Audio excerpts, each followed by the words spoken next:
Umaga ng July 2 ng taong 2002 nang maganap ang malapelikulang pangyayari sa buhay ng batikang aktor at action star na si Sonny Parsons.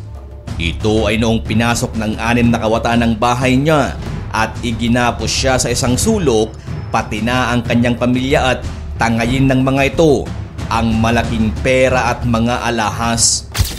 Pero nang dahil sa kagustuhan niyang mabawi ang mga bagay na kinuha ng mga kawatan, ay dito nakaisip siya ng isang napakatalinong paraan at lakas loob niyang hinarap ang mga ito gamit ang kanyang kalibre 45 na baril.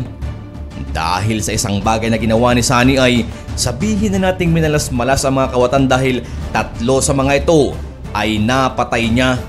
Alam mo na ba ang kwento ng katapangan niya? Well, kung hindi pa ay stay tuned ka lang dyan kaibigan dahil pag-uusapan natin ang malapelikulang aksyon sa buhay ni Sonny Parsons.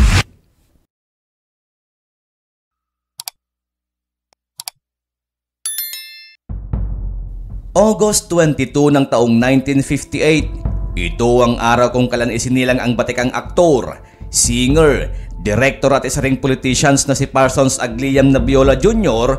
o mas nakilala natin sa pangalang Sonny Parsons. Unang nakilala si Sonny noong late 1970s sa kanyang all-male sing and dance group na Hagibis at pinasikat ang mga kantang Legs, Babae, Lalaki at Katawan na sobra talagang pumatok noong kanyang kapanahunan. Subalit makalipas lamang ang maikling panahon, early 1980s ay nabuwag din kaagad ang grupong ito at tuluyan ng nagkanya-kanya ang bawat miyembro nito. Samantalang tinahak naman kaagad ni Sonny Parsons ang pag-aartista. Naging action star ito at kaagad na naitambal sa isa ring batikang action star na si Ronnie Ricketts para sa pelikulang Uzi Brothers 9mm noong 1989, Salisigang, Batang Cebu at napakarami pang iba. Hindi rin nagtagal ay pinasok na din niya ang pagiging direktor hanggang sa pumasok na rin siya sa politika at naging konsehal ng lungsod ng Marikina. Kung sa usaping aksyon ay hindi talaga magpapahuli itong si Sonny dahil sa hindi lang sa harap ng kamera siya magaling sa baril kundi maging sa totoong buhay.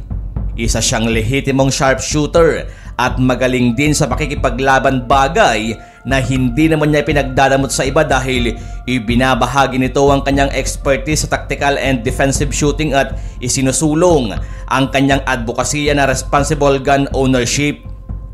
Subalit hindi inaasahan ni Sonny Parsons na ang buhay niya bilang action star noon ay mangyayari pala sa totoong buhay noong minsan nakipagbarilan siya sa 6 na mga kawatan. Isang araw kasi, dakong alas 6 ng umaga noong July 2 ng taong 2002 ay lumabas ng bahay ang isa niyang kasambahay upang ihatid ang anak nito sa isang school bus na nag-aantay sa labas. Isasara na sana ng kasambahay ang gate matapos nitong maihatid ang bata, subalit laking gulat nito noong may bigla na lang pumasok na 6 na mga kalalakihan at armado ng mga baril at patalim.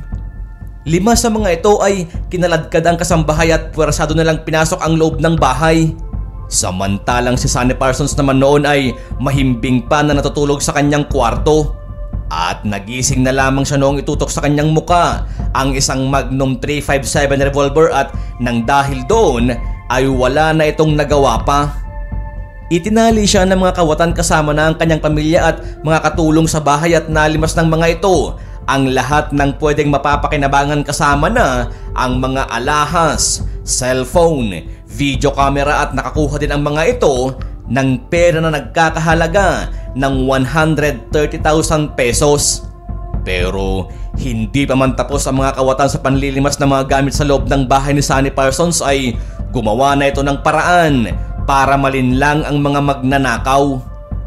Bigla itong sumigaw at sinabi ang mga katagang, "Dalian nyo dyan, bilisan nyo at umalis na kayo dahil baka maabutan na kayo ng mga pulis na regular na nagpapatrolya at madalas ding dumaan dito sa bahay tuwing umaga para magkape." Nang marinig nga ito ng mga kawatan ay tila ba nataranta ang mga ito at dali-dali silang nagsilabasan tangay ang malaking pera at mga gamit na nakuha nila, tsaka sila pumara ng jeep at nagtangkang manduhan ng driver na dalhin sila sa Marikina proper. Pero lingid sa kanilang kaalaman na niloko lang pala sila ni Sunny. Habang nagsasalita kasi ito at sinasabing paparating na ang mga nagpapatrolyang mga pulis ay dahan-dahan na pala niyang kinakalas ang tali sa kanyang kamay at kasabay ng paglabas ng mga kawatan ay siya ding pagtakbo niya upang kunin ang nakatago niyang kalibre 45 na baril. Nang makuha niya ito ay kaagad niyang hinabol ang mga magnanakaw at nang makita niyang nakasakay sila sa isang jeep ay kaagad niyang pinaputukan ang mga ito. Hindi naman siya nabigo dahil sa kanyang unang pagpapaputok ay sapol ang isa sa ulo na kaagad nitong ikinamatay. Nang mapansin naman ng mga kawatan na ang tumitira sa kanila ay ang may-ari ng bahay na kanilang ninakawan ay kaagad din silang gumanti ng putok habang pinipilit na makatakas. Nakipagbarilan pa sila pero sa pangalawang pagkakataon, habang nakikipagpalitan sila ng putok ay tinamaan na naman ang isa nilang kasamahan sa tiyan. Bulagta ito pero nagawa pa nitong makatayo at makatakbo. Dito na nagkanya-kanyang takbo ang mga kawatan subalit hinabol pa rin sila ni Sunny Parsons pero sa kasamang palad. Habang nakikipaghabulan siya ay naubusan siya ng bala. Kaagad namang napansin ng isa sa mga magnanakaw na naubusan na nga ng bala ang taong humahabol sa kanila kaya naman ang ginawa nito ay huminto ito at binalikan si Sunny Parsons gamit lamang ang isang jungle knife dahil sa gustuhan itong makabawi.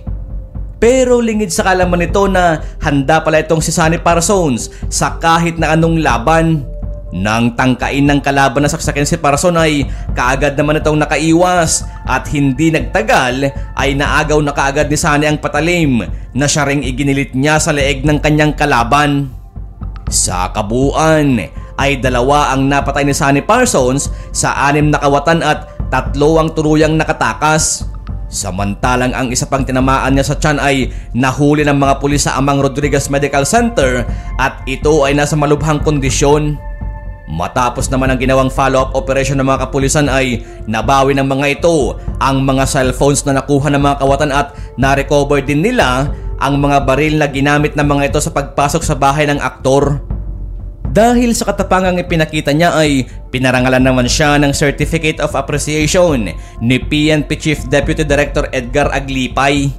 Pero pagpasok ng taong 2016 sa pangalawang pagkakataon ay pinasok na naman ng 2 akyat bahay ang bahay ng aktor na si Sunny Parsons.